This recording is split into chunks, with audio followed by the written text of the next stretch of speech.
안녕하세요. 저는 에밀리 로웰이라고 합니다. 캐나다 공군 전략 획득국에서 항공전력 평가관으로 일한 지 벌써 20해가 훌쩍 넘었네요. 제 직업은 간단히 말하면 우리나라가 사들릴 전투기를 고르는 사람입니다. 하지만 이 고른다는 말이 정말 가볍게 들리죠? 실제로는 수백억, 아니 수십억 달러가 걸린 국가 사업이고 한 번 도입하면 30년 넘게 우리 공군의 하늘을 책임질 기종이 결정되는 일입니다.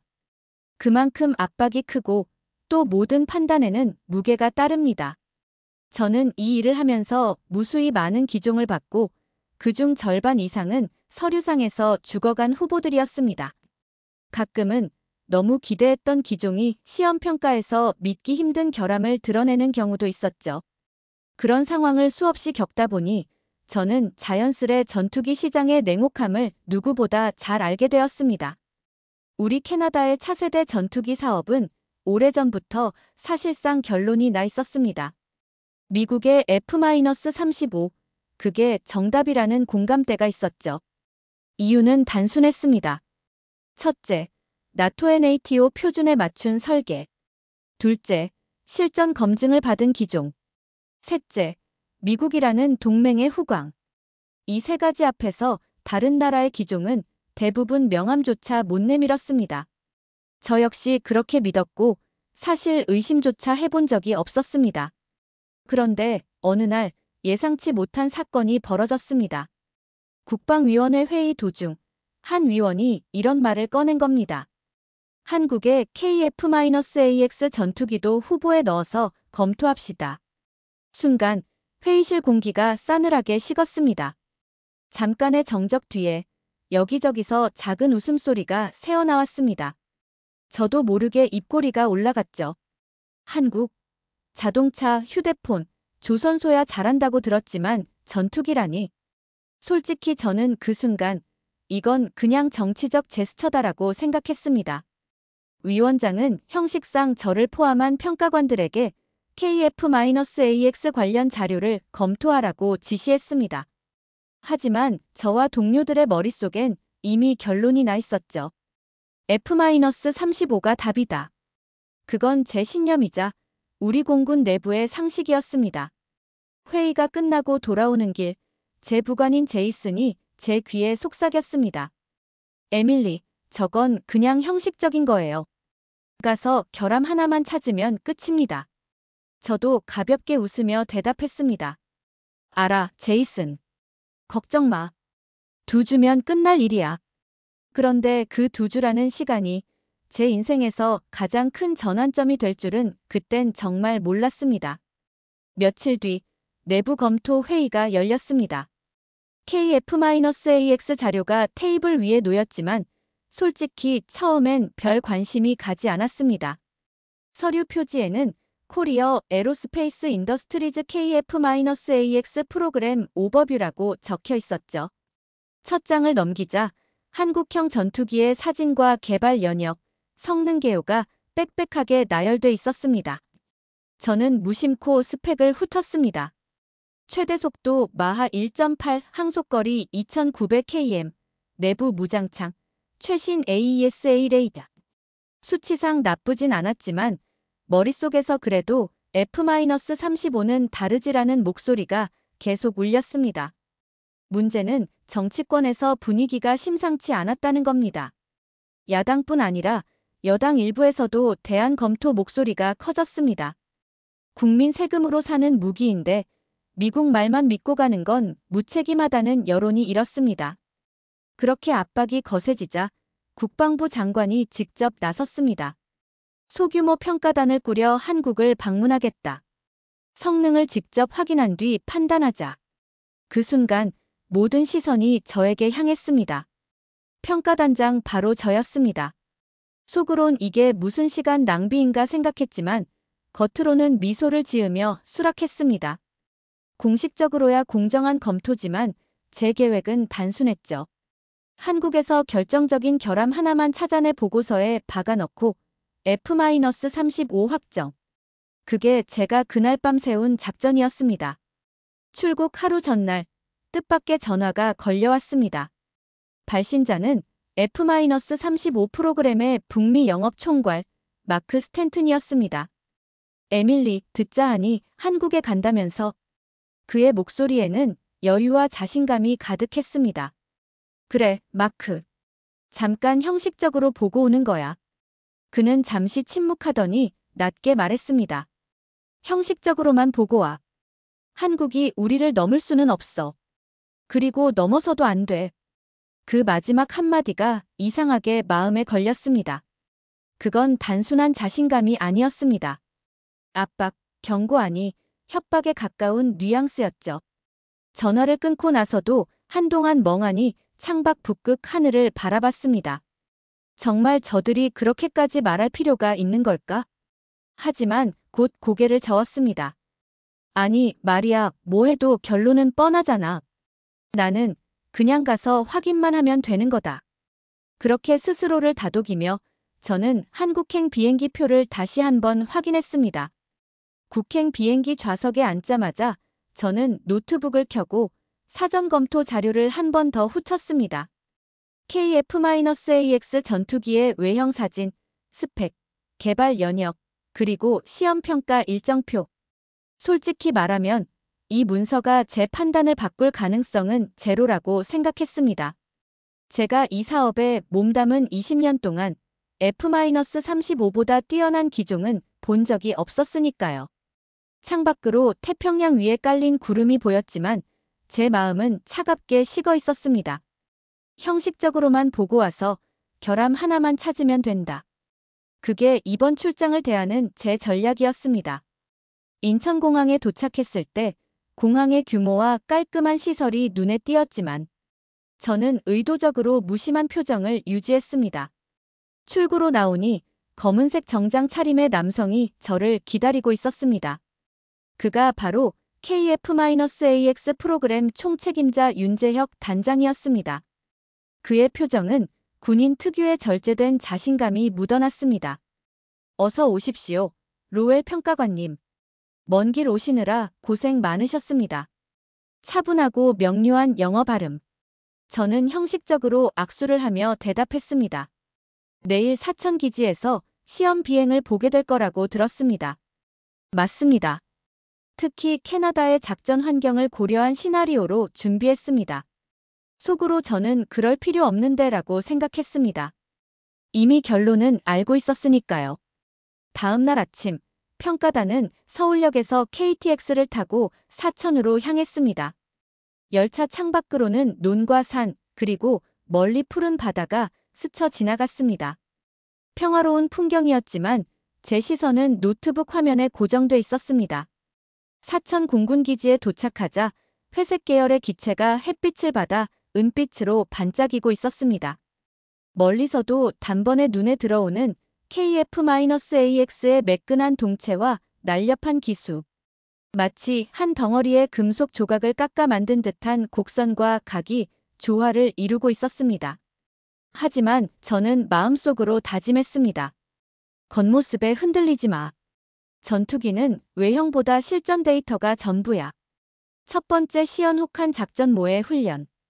캐나다 북극권 작전 환경을 재현한 시뮬레이션이 시작됐습니다. 영하 30도의 조건에서 엔진 시동, 무장창 작동, 기동까지 전 과정을 점검하는 절차입니다. 저는 특히 시동과 무장창 작동 시간을 주의 깊게 봤습니다.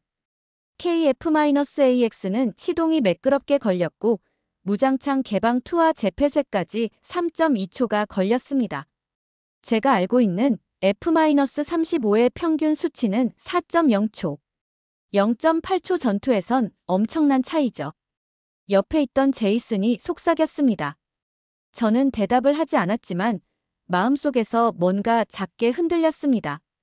두 번째 시연 스텔스 성능 검증. 이번에는 우리가 직접 가져온 측정 장비를 KF-AX에 설치했습니다. 측정이 시작되자 모니터에 피탐지 지수가 표시됐는데 결과를 보고 저는 눈을 의심했습니다. 수치가 F-35의 이론상 최소값보다 12% 낮게 나온 겁니다. 이게 진짜 수치입니까? 제가 묻자 윤 단장은 표정 변화 없이 말했습니다. 직접 측정하신 거잖습니까? 그 말이 제 귓가에 묘하게 울렸습니다. 단순한 자신감이 아니라 뭔가 확신을 가진 사람의 태도였죠. 세 번째 시연 AI 기반 멀티센서 융합 체계. 조종사 헬멧에 실시간으로 나타나는 데이터는 압도적이었습니다. 레이더, 적외선, 위성, 심지어 동맹국 센서 데이터까지 통합돼 위험 요소가 색상과 아이콘으로 직관적으로 표시됐습니다.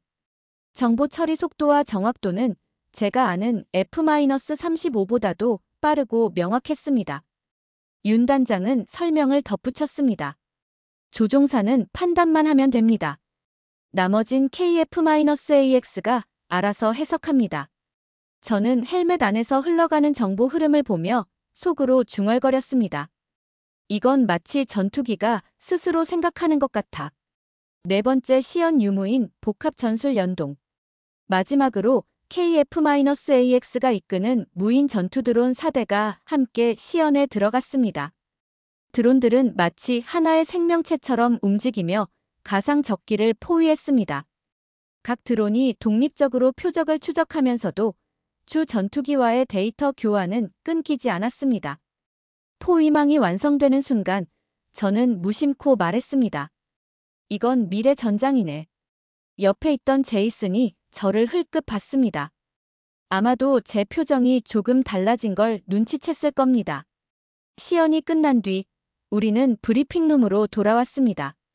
윤 단장은 차분하게 말했습니다. 우리는 단순히 전투기를 만든 게 아닙니다. 작전 개념 자체를 새로 설계한 겁니다. 그 말이 제 머릿속에 계속 맴돌았습니다. 그날 밤 숙소 침대에 누웠지만 쉽게 잠들 수 없었습니다. 20년 동안 믿어온 F-35 절대론이 조금씩 흔들리고 있었으니까요. 캐나다로 돌아오는 비행기 안, 저는 몇 시간 동안 거의 말이 없었습니다. 좌석 창문 너머로 북태평양의 새벽 하늘이 보였지만 제 눈에는 오직 KF-AX의 실루엣이 겹쳐 보였습니다. 마치 그 기체가 구름 위를 날아오르는 것 같았죠. 머릿속에선 계속 비교가 이어졌습니다. F-35와 KF-AX, 수치, 그래프, UGB, 작전적 합성. 그 모든 항목에서 KF-AX가 우세한 결과가 나왔습니다. 이건 단순한 좋은 기종이 아니라 지금까지 제가 믿어왔던 상식을 무너뜨리는 발견이었습니다. 그 사실이 저를 들뜨게 만들기도 했지만 동시에 깊은 불안을 안겼습니다. 이건 단순한 무기 성능 평가가 아니었습니다. 동맹, 정치, 국제 질서가 얽힌 국가의 방향을 바꾸는 선택이 될 수 있었기 때문입니다. 귀국 후 첫 업무는 평가단 예비보고서 작성이었습니다. 저는 자료를 펼쳐놓고 하나하나 정리했습니다. 혹한 작전 시동 시간, 스텔스 피탐지 수치, AI 멀티센서 융합 체계 반응 속도, 유무인 복합 전술 완성도. 수치는 거짓말을 하지 않습니다. 어느 항목에서도 KF-AX가 뒤진 부분은 없었습니다. 오히려 몇몇 지표는 F-35를 압도하고 있었습니다. 경제성 분석에서도 KF-AX는 도입가가 30% 저렴하고 운용 유지비 절감 효과는 40% 이상. 캐나다처럼 방위 예산이 한정된 국가에겐 엄청난 매력이었죠. 하지만 문서 마지막 장의 종합평가란에 들어갈 문구를 쓰려다 저는 펜을 내려놓았습니다. 이 결론을 그대로 올린다면 미국은 어떻게 반응할까? 그 질문이 목덜미를 잡아당겼습니다. 그 불안은 예상보다 빨리 현실이 됐습니다. 귀국 사흘째 되는 날, 미국 대사관 무관실에서 연락이 왔습니다. 로웰 평가관님, 주미방위협력사무소에서 만나고 싶어 하는 분이 있습니다. 장소는 오타와 시내의 한 보안 건물. 안으로 들어가니 회색 양복 차림의 남자가 앉아 있었습니다. 그는 바로 F-35 북미 영업 총괄 마크 스탠튼이었습니다. 그의 표정은 웃고 있었지만 눈빛은 그렇지 않았습니다. 한국에서 좋은 구경하고 오셨다고 들었습니다. 저는 무표정하게 대답했습니다. 네, 인상 깊었습니다. 그가 커피를 한 모금 마시더니 이렇게 말했습니다. 인상적인 건 좋지만 캐나다는 나토 회원국입니다. KF-AX를 선택하면 장비 호환성 문제, 군사 지원 축소 여러 불이익이 있을 수 있습니다. 그 말투는 부드러웠지만 실질적으로는 협박이었습니다. 저는 그 순간 제 보고서가 단순한 기술 문서가 아니라 정치 폭탄이 될 거란 걸 다시 확인했습니다. 그 뒤로 이상할 정도로 전화가 많아졌습니다. 국방부 고위 관계자, 군 참모, 심지어는 국회의원까지. 다들 공통적으로 이렇게 말했습니다. KF-AX 도입은 신중해야 합니다. 미국이 불쾌해할 수 있습니다. 우리가 미국의 군사 우산을 잃을 수도 있습니다. 그럴 때마다 저는 조용히 물었습니다. 그러면 성능이 떨어지는 기종을 더 비싸게 사야 합니까? 하지만 누구도 그 질문에 대답하지 못했습니다. 평가단 내부 회의 역시 팽팽한 줄다리기였습니다. 저를 포함한 기술평가팀은 KF-AX 우세를 주장했고 보수적인 운영정책 파트는 여전히 F-35 고수를 주장했습니다. 회의 도중 예산 분석관 헤럴드가 단호하게 말했습니다. 에밀리, 내 분석이 맞다고 치자. 하지만 미국이 지원을 끊으면 북극권 방공망 유지가 무너질 수도 있어. 그 말에 회의실 공기가 무거워졌습니다. 저도 그 우려를 무시할 순 없었습니다. 하지만 한국에서 봤던 장면들이 계속 떠올랐습니다. 혹한 속에서 완벽하게 작동하던 KF-AX의 엔진, F-35를 능가하는 스텔스 수치, 조종사의 부담을 획기적으로 줄여주는 AI 기반 센서 융합, 드론 4대와 완벽하게 연동된 복합 전술 시연. 그건 단순히 좋은 전투기가 아니라 새로운 전장 패러다임이었습니다. 보고서 마감 전날 밤 사무실은 텅 비어 있었고 저는 혼자 책상 위에 자료들을 다시 펼쳤습니다. KF-AX와 F-35의 비교표는 차갑게 진실을 드러내고 있었습니다. 각 항목마다 파란색 체크가 KF-AX 쪽에 훨씬 많았습니다. 저는 깊게 숨을 들이마시고 결론란에 펜을 옮겼습니다. 성능, 경제성, 전략적 가치 KF-AX 우위. 캐나다 북극권 작전의 최적화됨. 마침표를 찍는 순간 제 안에서 무언가가 결심으로 굳어졌습니다. 그리고 그 결심이 앞으로의 제 커리어와 나라의 선택을 송두리째 바꿀 거란 걸 알고 있었습니다. 결정의 날 아침, 저는 평소보다 훨씬 일찍 집을 나섰습니다. 이날을 위해 수십 번 머릿속으로 리허설을 했지만 막상 현실이 되자 손끝에 땀이 맺혔습니다. 국방위원회 표결은 단순한 무기 사업 승인이 아니었습니다. 그건 곧 캐나다가 어느 하늘 아래 설 것인지, 누구와 함께 미래를 맞이할 것인지를 결정하는 일이었죠. 오타와 국회의사당 앞에는 이미 기자들과 방송 장비들이 빼곡하게 들어서 있었습니다.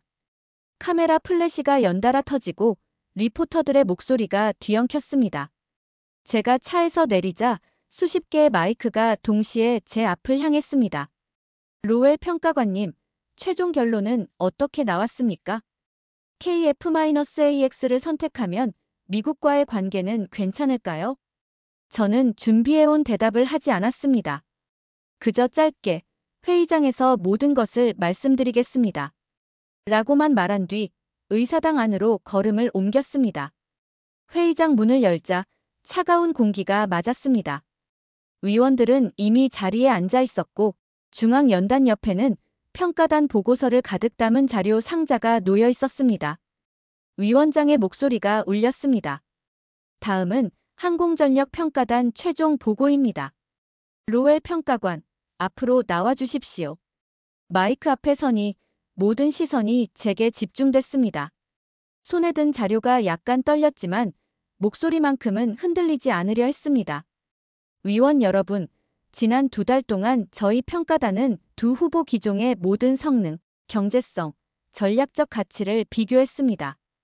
KF-AX는 혹한 작전 적합성, 스텔스 성능, AI 멀티센서 융합체계, 그리고 유무인 복합 전술 연동에서 매우 우수한 결과를 보였습니다. 도입가와 유지비 절감 효과 역시 F-35 대비 각각 30%, 40% 이상 우세합니다. 말을 잠시 멈추자 회의장 뒤편에서 웅성거림이 들렸습니다.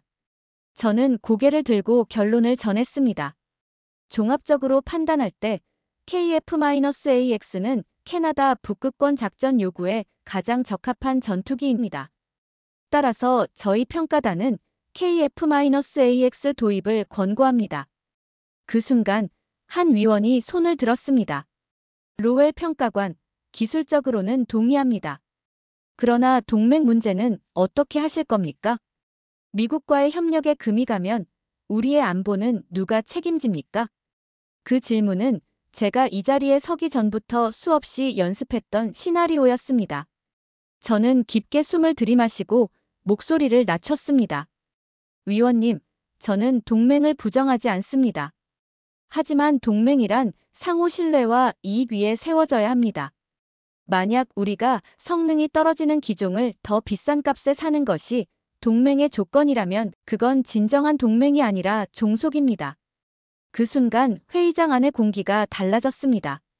몇몇 위원은 고개를 끄덕였고 다른 이들은 여전히 굳은 표정을 유지했습니다. 곧 표결이 시작됐습니다. 위원장이 묻습니다. KF-AX 도입안에 찬성하는 위원은 손을 들어주십시오. 1명, 2명 그리고 세어보니 과반을 넘어섰습니다. 위원장의 망치 소리가 울렸습니다. 캐나다 국방위원회 KF-AX 전투기 도입안 가결. 그 순간 제 귀에는 아무 소리도 들리지 않았습니다. 마치 시간 자체가 느려진 듯 손을 내려놓는 위원들의 움직임만이 보였습니다. 이건 개인적인 승리가 아니라 캐나다 군사사의 길이 남을 선택이었습니다. 회의가 끝나고 나가자 기자들이 몰려들었습니다. 왜 미국이 아닌 한국의 전투기를 선택했습니까? 저는 잠시 숨을 고른 뒤 천천히 대답했습니다. 하늘은 경계선으로 나뉘지 않습니다. 우리는 우리 하늘을 지킬 최선의 선택을 했습니다. 그 말은 그날 저녁 모든 뉴스 헤드라인에 올랐습니다. 찬성과 반대, 지지와 비판이 동시에 쏟아졌지만 저는 이상하리만큼 평온했습니다. 밤이 되자 사무실 불을 끄고 혼자 창가에 섰습니다. 멀리 북쪽 하늘, 어둠 속에 박힌 별 하나가 눈에 들어왔습니다. 그 순간 한국 사천 기지의 활주로 불빛이 떠올랐습니다. 혹한 속에서도 강하게 빛나던 그 불빛, 그리고 그 위를 날던 KF-AX의 그림자. 오늘 저는 한 나라의 군사 정책을 바꾸는 선택을 했습니다. 그리고 그 선택은 제 20년 경력 동안 쌓여온 편견과 습관을 완전히 무너뜨린 결정이었습니다. 그 순간 깨달았습니다. 진짜 용기는 새로운 하늘로 날아오르는 결심에서 나온다는 것을. 여러분이라면 이런 상황에서 어떤 선택을 하셨을까요? 캐나다의 하늘을 바꾼 이 결정. 여러분의 생각이 궁금합니다. 오늘 이야기 흥미로우셨다면 구독과 좋아요, 알림 설정까지 부탁드립니다. 여러분의 관심이 다음 이야기의 비행 연료가 됩니다.